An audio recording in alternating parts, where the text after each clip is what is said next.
Hello दोस्तों। तो कैसे हैं आप सब। आशा करता हूँ आप लोग बहुत अच्छे होंगे और अपनी पढ़ाई अच्छे से कर रहे होंगे।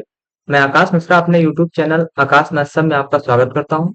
और आज की इस क्लास में हम लोग सीखने वाले हैं यूनिट डिजिट के बारे में। हालांकि यूनिट डिजिट की टॉपिक जो आपको चल रहा है, मतलब ये कई दिनों से चल रहा है। मैंने 2-3 लेक्चर यूनिट डिजिट पे डाल दिए हैं और उसमें बहुत सारी चीजें मैंने बेसिक इंट्रोडक्शन बता दिया यूनिट डिजिट के बारे में कि आखिर इकाई का अंक क्या होता है, कैसे ज्ञात करते हैं। सारी चीजों को हमने पिछली क्लास में बहुत अच्छे तरीके से सारी चीजें आपको बता दी। कल की क्लास में मैंने आपको बताया था कि अगर मान लिया जाए कोई संख्या हमको दे रखी है, उस संख्या में अगर इकाई का अंक आपको 2 मिनट में पहले पेन ऐड कर लो फिर आपको बताऊं। कल की क्लास में मैंने आपको बताया था कि अगर मान लिया जाए कोई संख्या हमको दे रखी है, उस संख्या में अगर आपका इकाई का अंक 0 आता है, अगर आपके इकाई का अंक 1 आता है, अगर इकाई का अंक 5 आता है और इकाई का अंक 6 आता है, तो आप बिना सोचे समझे तुरंत आप बताइए कि इस संख्या का जो इकाई का अंक होगा वो खुद ही 0 होगा, 1 होगा, 5 होगा और 6 होगा। मैंने कल इसके बारे में बताया था। दूसरी चीज मैंने आपको बताई थी, दूसरी चीज मैंने आपको ये बताई थी कि 4 और 9 के बारे में, कि आखिर कोई संख्या अगर हमको दे रखी है और उसके इकाई का अंक 4 है और एक संख्या और दे रखी है उसके इकाई का अंक 9 है, तब हम उसका अगर मान ज्ञात करेंगे तो उसका इकाई का अंक क्या होगा, उसके इकाई का अंक क्या होगा। तो मैंने इसके बारे में आपको बताया था। मैंने इसके बारे में दो चीजें आपको बताई थी। जैसे मान लिया जाए 4 है, तो मैंने आपको बताया था अगर 4 की पावर आपको सम दिखे, सम मतलब अगर घात आपको इसमें सम दिख रही है, सम मतलब जो मतलब वह संख्या जो 2 से कट जाए। तो अगर मान लिया जाए 4 की पावर आपको सम दिख रही है तो तुरंत आप बता दीजिए कि इसके इकाई का अंक 6 होगा। और अगर 4 की पावर आपको विषम दिखे, यानी 4 की पावर आपको विषम दिख रही है, तो आप तुरंत बता दीजिए कि इसके जो इकाई का अंक होगा कितना होगा, वो 4 ही होगा। अगर आपको सम दिख रहा है तो तुरंत बताइए कि इसके इकाई का अंक 6 होगा। अगर आपको विषम दिख रहा है तो तुरंत बताइए कि इसके इकाई का अंक 4 होगा। 9 के बारे में मैंने क्या बताया था? 9 के बारे में मैंने बताया था कि अगर मान लिया जाए कोई संख्या दे रखी है, उस संख्या में अगर इकाई का अंक आपको 9 दिखे और उसकी पावर अगर आपको विषम दिख रही है तो उसका आंसर 9 ही हो जाएगा। और अगर मान लिया जाए कोई संख्या दे रखी है, उस संख्या के इकाई का अंक आपको 9 दिख रहा है और पावर आपको सम दिखाया जा रहा है, तो 9 9 81, यानी इसके इकाई का अंक कितना हो जाएगा, 1 हो जाएगा। मैंने आपको क्या बताया? मैंने आपको बताया 4 और 9 के बारे में। 4 के बारे में मैंने बताया कि अगर मान लिया जाए 4 की पावर आपको कहीं सम दिख रही है तो 6 होगा इकाई का अंक। अगर 4 की पावर आपको विषम दिख रही है तो उसके इकाई का अंक 4 होगा। दूसरी चीज मैंने 9 के बारे में बताई कि अगर 9 की पावर आपको विषम दिख रही है, यानी 9 की घात आपको विषम दिख रही है, तो बिना सोचे समझे हम बता देंगे कि इसके जो इकाई का अंक होगा वो कितना होगा, 9 होगा। और अगर आपको 9 की पावर सम दिख रही है तो बिना सोचे समझे हम बता देंगे कि इसके जो इकाई का अंक होगा वो कितना होगा, इसके इकाई का अंक कितना होगा, 1 होगा। और दरअसल यहाँ पर गर्मी बहुत ज्यादा हो रही है ना, और जब आप लोगों की क्लास लेनी होती है तो फैन वगैरह सब बंद करना पड़ता है क्योंकि एक्स्ट्रा आवाज बहुत आने लगती है। तो इसलिए ये कमरे के जितना फैन है वो मैंने बंद कर दिया है, ताकि वीडियो में कोई दिक्कत ना हो, क्वालिटी ना खराब हो, आवाज में कोई दिक्कत ना हो। इसलिए सारी चीजें बंद करना होता है, इसलिए बहुत ज्यादा गर्मी हो रही है यहाँ पे। फिर मैंने कल की क्लास में क्या बताया था? कल की क्लास में एक चीज टाइप थ्री में बताना था मुझको। टाइप 3 में मुझको ये बताना था कि अगर मान लिया जाए कोई संख्या हमको दे रखी है, उस संख्या में अगर इकाई का अंक 2 दिख रहा है, आपको इकाई का अंक आपको 3 दिख रहा है, अगर इकाई का अंक 7 दिख रहा है और 8 दिख रहा है, तब इस कंडीशन में हम क्या लिखेंगे? तो देखो, अगर मान लिया जाए कोई संख्या हमको दे रखी है, उस संख्या में अगर इकाई का अंक आपको 2 दिख रहा है, इकाई का अंक आपको 3 दिख रहा है, इकाई का अंक आपको 7 दिख रहा है और इकाई का अंक अगर आपको 8 दिख रहा है, तब हम क्या करेंगे? तो देखो, अगर मान लिया जाए, जैसे मैं एक एग्जांपल से आपको समझाता हूँ। देखो, जितनी अच्छी से आप लोग एग्जांपल से समझ जाएंगे, शायद मैं डेफिनेशन बताऊं या फिर वैसे थ्योरी आपको बताऊं तो ना समझ पाए, क्योंकि आप वो एग्जांपल को जो आप सामने देखेंगे तो सारी चीजें बहुत अच्छे तरीके से समझ जाएंगे। तो मैंने एक एग्जांपल ले लिया। मैंने एग्जांपल क्या लिया? अगर 582 आपको दे दिया संख्या, अगर 582 संख्या आपको दे दिया और उसकी पावर अगर हमको दे दिया 530 दे दिया, क्या दे दिया? 530 दे दिया। और आपसे पूछ रहा है कि बताइए इसके इकाई का अंक क्या होगा। समझ रहे हैं बात को, मैं क्या मतलब क्या कहना चाह रहा हूँ आप लोगों से। मैं कह रहा हूँ कि अगर मान लिया जाए कोई संख्या हमको दे रखी है और उस संख्या में इकाई का अंक आपको कितना दिया, 2 दे दिया, और उसकी पावर आपको कितनी दे दी, 530 दे दी, और आपसे पूछ रहा है कि बताइए इसकी इकाई का अंक क्या होगा, इसके इकाई का अंक क्या होगा। तो बिना देरी, सॉरी मैं पेन चेंज कर लूं ताकि कहाँ गया, पेन चेंज कर लूं पहले। कौन सा पेन ले लूं, ले लो ये ढूंढ लेता हूँ। तो अगर मान लिया जाए इकाई का अंक आपको 2 दिख रहा है, तो आपको इकाई का अंक 2 दिख रहा है, पावर कुछ भी हो, तो इसको सॉल्व करने से पहले हमको ये समझना चाहिए कि अगर मान लिया जाए जो आपको, पहले ये चीज समझनी चाहिए आपको कि जो आपको घात दे रखी है, इस घात में 530 आपको दिख रहा है, कितना दिख रहा है आपको, 530 दिख रहा है, और 530 में आपको केवल इस 2 अंक को लेकर चलना है, 2 अंकों को लेकर चलना है। तो पहले इसमें हमको क्या करना है, पहले इसमें हमको करना है कि पहली बात, इसमें साइक्लिसिटी चल रही है 4 की, इन सारी संख्याओं में साइक्लिसिटी 4 की चल रही है। अब जो लोग साइक्लिसिटी के बारे में नहीं जानते हैं वो कल की क्लास को देख लें। इसमें साइक्लिसिटी कितनी चल रही है, साइक्लिसिटी चल रही है 4 की। तो सर्वप्रथम हम लोग क्या करेंगे, ये करेंगे कि जो इसमें पावर आपको दे रखी है, इस पावर को पहले 4 से हम लोग विभाजित करेंगे। क्या करेंगे, 4 से विभाजित करेंगे। देखो घात को हम लिख दे रहे हैं, घात को 4 से विभाजित करेंगे। अब 4 से ही क्यों विभाजित करेंगे, क्योंकि इसकी साइक्लिसिटी 4 होती है। आप, मैंने कल की क्लास में साइक्लिसिटी के बारे में आपको बताया था कि साइक्लिसिटी क्या होती है, क्योंकि इसकी साइक्लिसिटी जो होती है, साइक्लिसिटी इसकी 4 होती है, इसलिए हम इसको 4 से विभाजित करेंगे। तो घात को हम 4 से विभाजित करेंगे, और जब हमने घात को 4 से विभाजित किया, उसके बाद जो हमारा शेषफल आया, क्या आया, उसके बाद जो हमारा शेषफल आया, उस शेषफल को इस इकाई के अंक के ऊपर घात लगा देंगे, और फिर वैल्यू जो आएगी वही हमारा इकाई का अंक होगा। नहीं समझ में आया, मैं आपको एग्जांपल के साथ बताता हूँ। देखो जैसे मान लिया जाए, अब आपको 2 की पावर, इसमें आप केवल हमको कोई संख्या, पूरी संख्या नहीं लेनी है, इसमें केवल आपको 2 लेना है। तो पहले आप लिख दीजिए 2 की पावर 530 लिख दीजिए। अब 530 में सर्वप्रथम पहले आप इस 30 को 4 से विभाजित कीजिए, और जब आप 4 से इसको हम विभाजित करेंगे तो हमको क्या देखने को मिलेगा कि 4 सत्ते कितना हो जा रहा है, 4 सत्ते हो जाएगा 28। यहाँ से एक हासिल लिया जाएगा तो यहाँ हो जाएगा 10, और 10 से जब 8 जाएगा तो आपको यहाँ पर कितना रिमाइंडर मिलेगा, 2 मिलेगा। तो मैंने क्या कहा, पहले तो आप संख्या को 4 से विभाजित कीजिए, वो भी कौन सी संख्या, जो आपको घात दिख रही है, इस घात को पहले आप 4 से विभाजित कीजिए, और विभाजित करने के बाद जो आपका शेषफल बच रहा है, इस शेषफल को आप 2 की पावर के ऊपर लगा दीजिए। तो शेषफल आपको क्या मिला, शेषफल आपको 2 मिल गया। तो मैंने क्या किया, शेषफल को 2 की पावर के ऊपर लगा दिया, तो कितना हो गया, 2 की पावर 2, यानी अब 2 की पावर 2 की वैल्यू कितनी होती है, तो बताएंगे कि 2 की पावर 2 की वैल्यू कितनी होती है, 4 होती है। तो इसके इकाई का अंक कितना हो जाएगा, इसके इकाई का अंक 4 हो जाएगा।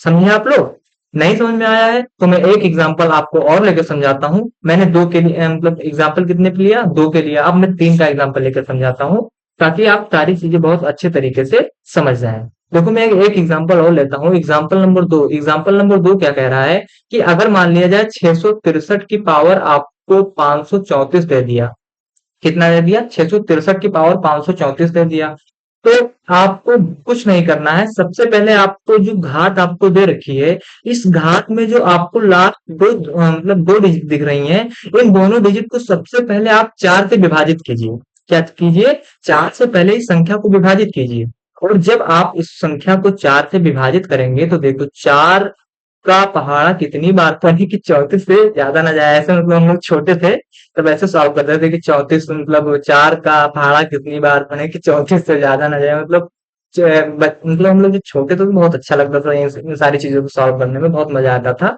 और कहाँ हम क्लास सेकंड और थर्ड की चीजें आज आपको बता रहे हैं यहाँ पे, तो फिर भी कोई चीज छोटी नहीं होती है, हर एक चीज अपने आप में एक धुरंधर है, बहुत शक्तिशाली, मतलब बहुत अच्छी चीजें हैं अपने आप में, सब बहुत मतलब स्ट्रांग है। तो मैंने क्या बताया, 4 को पहले आप 34 से विभाजित कीजिए, तो 4 आठे 32 हो जाएगा, 4 आठे 32 हो जाएगा, 4 से 2 जाएगा, कितना बचेगा हंसी आ रही है यार मुझको, पता नहीं क्यों।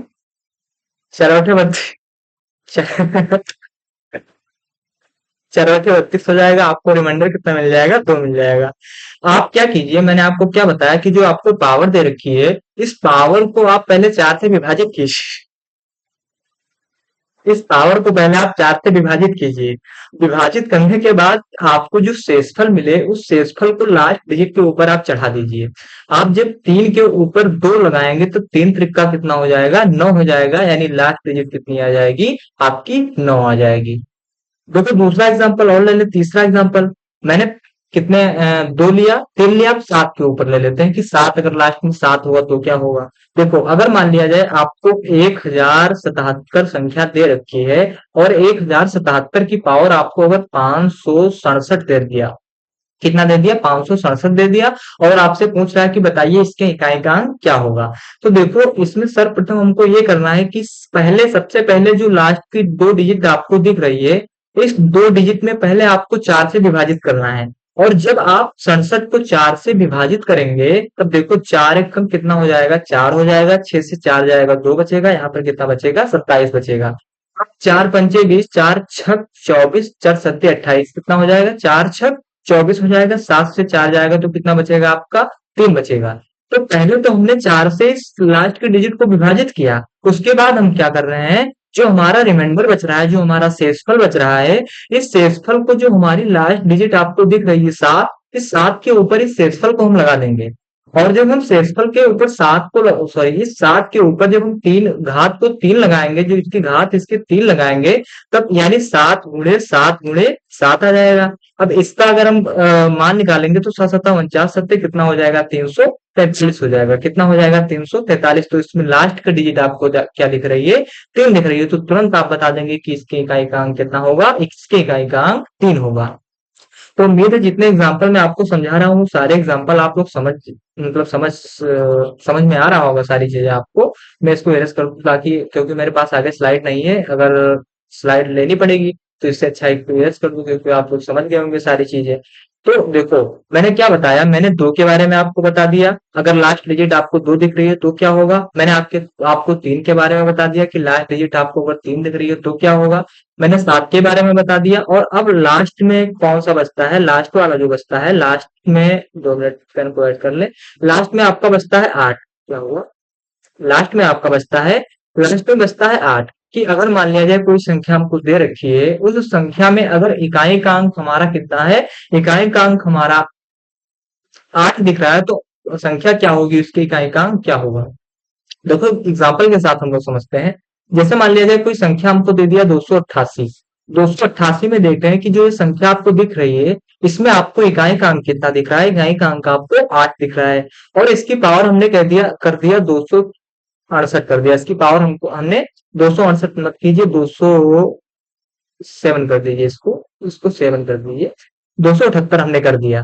तो पहले आपको क्या करना है? पहले आपको 4 से विभाजित करना है। क्या करना है? सबसे पहला काम आपका क्या है? 4 से विभाजित करना है। 4 से विभाजित करने के बाद जो हमारा शेषफल बचेगा, उस शेषफल को, जो संख्या है, उस संख्या के लास्ट डिजिट यानी उसके इकाई के अंक पर घात के रूप में चढ़ा देना है।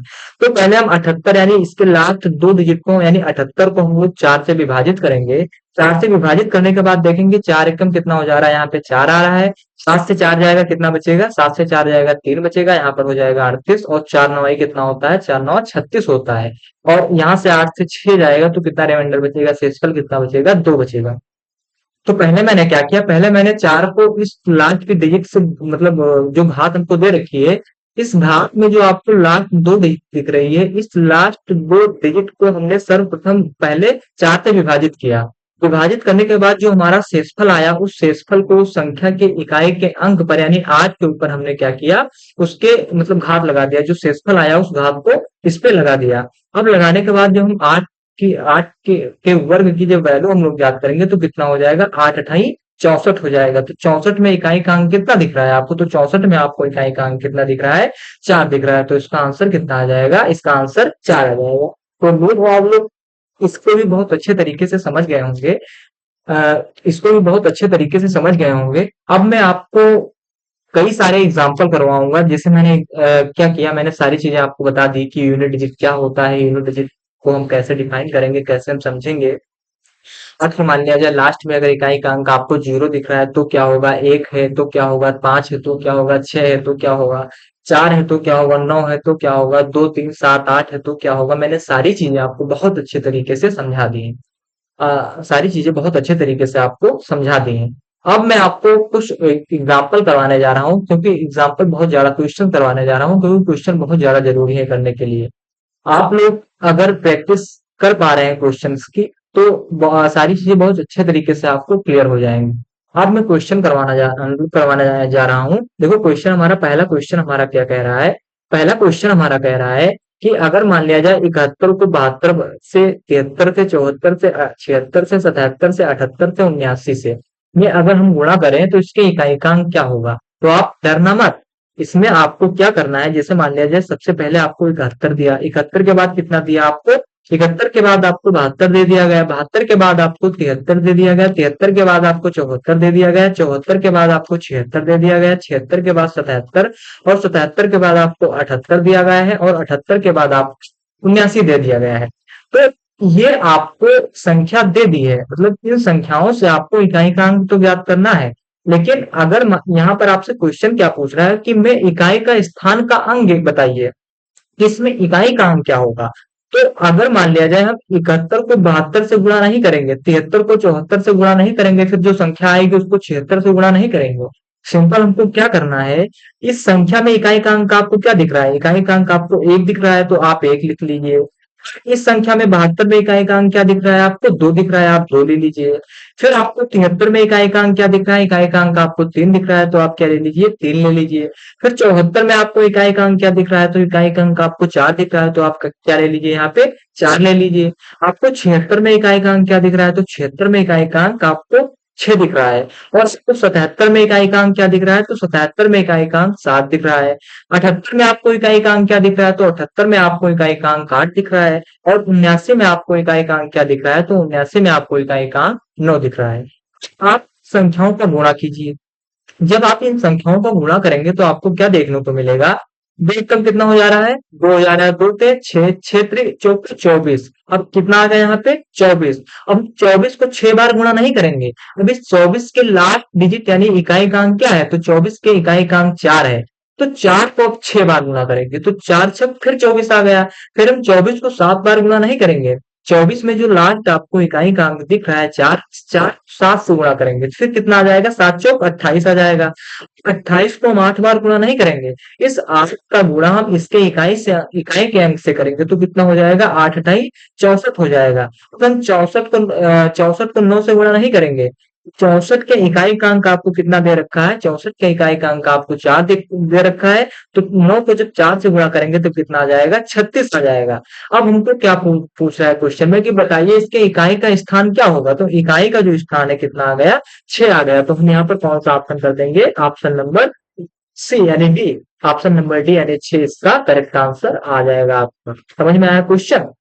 क्वेश्चन क्या कह रहा है, क्वेश्चन कह रहा है कि अगर मान लिया जाए इन संख्याओं का हम लोग गुणा कराएं तो गुणा कराने के पश्चात हमको कौन सी संख्या मिलेगी, आखिर जो संख्या मिलेगी उस संख्या के इकाई का क्या होगा, ये क्वेश्चन हमसे पूछ रहा है। तो पहले हम क्या करेंगे कि इन सारी संख्याओं का हमको संख्या का मान नहीं ज्ञात करना है, हमें केवल इकाई के अंक का मान ज्ञात करना है। और जब हमको इकाई के अंक का मान ही ज्ञात करना है तो उसमें हम जो संख्या आपको दे रखी है इन सारी संख्याओं के केवल हम इकाई के अंक लेंगे।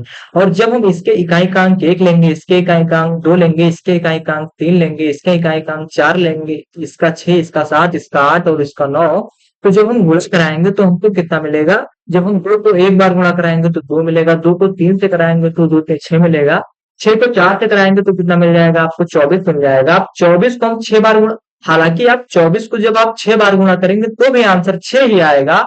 लेकिन आप चीजें लेंदी नहीं बनाना है, शॉर्ट वे में। क्योंकि क्वेश्चन आपसे जैसे मान लिया जाए आप कोई कंपटीशन के एग्जाम में बैठे हैं, तो कंपटीशन के एग्जाम में अगर मान लिया जाए क्वेश्चन आपसे पूछ लिया गया कि बताइए इसका इकाई का अंक क्या होगा, तो आप 24 को 6 बार गुणा करेंगे। तो 24 का जब 6 बार गुणा करेंगे तो जो वैल्यू आपकी आएगी फिर उस वैल्यू को आप 7 बार गुणा करेंगे, फिर वैल्यू और बड़ी हो जाएगी, फिर वैल्यू जब बड़ी हो गई आपकी फिर आप उसका 8 से गुणा करेंगे तो क्या हो जाएगा, इसमें आंसर तो आपका आएगा। लेकिन आंसर आपका इस तरह आएगा कि आपका समय बहुत चला जाएगा, टाइम बहुत वेस्ट होगा। ये मात्र क्वेश्चन आप 30 सेकंड में आप कर देंगे, तो यही क्वेश्चन आप लगभग 2 मिनट में करेंगे। आप अगर गुणा करते रहें, ये मैं ट्रिक से बता रहा हूँ, तो सारी चीजें बहुत सरल मतलब अच्छी तरीके से समझ में आ रही हैं।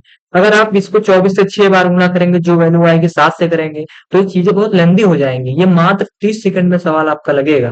तो आप बताइए कि 2 मिनट में अगर आपको सवाल लगाना है कि 30 सेकंड में लगाना है, तो आप स्मार्ट वे में चलिए। देखो, गधा और घोड़ा के बारे में आप लोगों ने सुना होगा क्या? देखो, गधा गधा और घोड़ा। तो गधा और घोड़ा में क्या होता है कि सबसे ज्यादा मेहनत कौन करता है? सबसे ज्यादा मेहनत गधा करता है कि घोड़ा करता है, बताइए? सबसे ज्यादा मेहनत गधा करता है, लेकिन मेहनत घोड़ा भी करता है, लेकिन ये स्मार्ट वे में करता है। आप बाजार में जाएंगे तो गधे की कीमत बहुत सस्ती हो जाएगी। हो सकता है कि गधे वैसे रोड पे घूमते मिल जाएंगे, लेकिन घोड़े की कीमत अक्सर हमेशा ज्यादा ही होती है। ऐसा क्यों होता है? क्योंकि ये स्मार्ट होता है, ये अपने काम के साथ स्मार्टनेस होता है, मतलब सारी चीजें बहुत अच्छे तरीके से करता है। और गधा हमेशा मेहनत करता है, लेकिन इसका नाम अच्छे से नहीं हो पाता है। तो आप घोड़ा बनिए, गधा मत बनिए। आप जल्दी से जल्दी, क्योंकि आप जब कंपटीशन के एग्जाम में बैठेंगे तो सारे क्वेश्चन को आपको जल्दी करना होगा। आपके पास क्वेश्चन बहुत ज्यादा होंगे, समय बहुत ज्यादा कम होगा। तो आप पहले प्रैक्टिस कीजिए। तो प्रैक्टिस कीजिए और जल्द से जल्द क्वेश्चन को सॉल्व करने की कोशिश कीजिए। तो आप यहाँ पर इस क्वेश्चन को समझ गए होंगे। दूसरा क्वेश्चन मैं ले रहा हूँ। दूसरा क्वेश्चन ले रहा हूँ कि find the unit digit of 83 into 87 into 93 into 59 into 61। इसमें क्या करना है कि बताइए, अगर मान लिया जाए 83 को 87 से गुणा किया गया, 87 को 93 से गुणा किया गया और 93 को 59 से गुणा किया गया तथा 59 को 61 से गुणा किया गया, तो बताइए इसके इकाईकांक क्या होगा? तो आपको इसमें क्या करना है, इसमें आपको जो इस 83 आपको संख्या दे रखी है, इस 83 में इकाई का अंक आपको क्या दिख रहा है? तो इकाई का अंक आपको 3 दिख रहा है। और 87 में आपको इकाई का अंक क्या दिख रहा है? तो 87 में आपको इकाई का अंक 7 दिख रहा है। 93 में आपको इकाई का अंक क्या दिख रहा है? तो 93 में आपको इकाई का अंक 3 दिख रहा है। और 59 में आपको इकाई का अंक क्या दिख रहा है? तो 59 में आपको इकाई का अंक 9 दिख रहा है। और 61 में आपको इकाई का अंक क्या दिख रहा है? तो 61 में आपको इकाई का अंक कितना दिख रहा है? 61 में आपको इकाई का अंक 1 दिख रहा है। आपको क्या करना है कि 7 को आप 3 बार गुणा कीजिए, तो क्या मिलेगा आपको? 7 त्रिक 21 हो जाएगा। अब 21 को आप 3 बार गुणा मत करना, इस 3 को केवल इस इकाई के अंक से गुणा करना, तो 3 एकम कितना हो जाएगा? 3 हो जाएगा। अब इस 3 को आप 9 से गुणा कीजिए, तो 9 त्रिक 27 आ जाएगा। और 27 का गुणा एक बार होगा तो कितना आएगा? 27 ही आ जाएगा। तो फाइनल आंसर हमें क्या मिल गया कि इसके इकाई का अंक कितना होगा? इसके इकाई का अंक 7 होगा। तो यहाँ पर किस ऑप्शन पर क्लिक कर देंगे हम लोग? इसका आंसर कितना होगा? 7 होगा। तो उम्मीद है इतनी चीजें आप लोग बहुत अच्छे तरीके से समझ गए होंगे।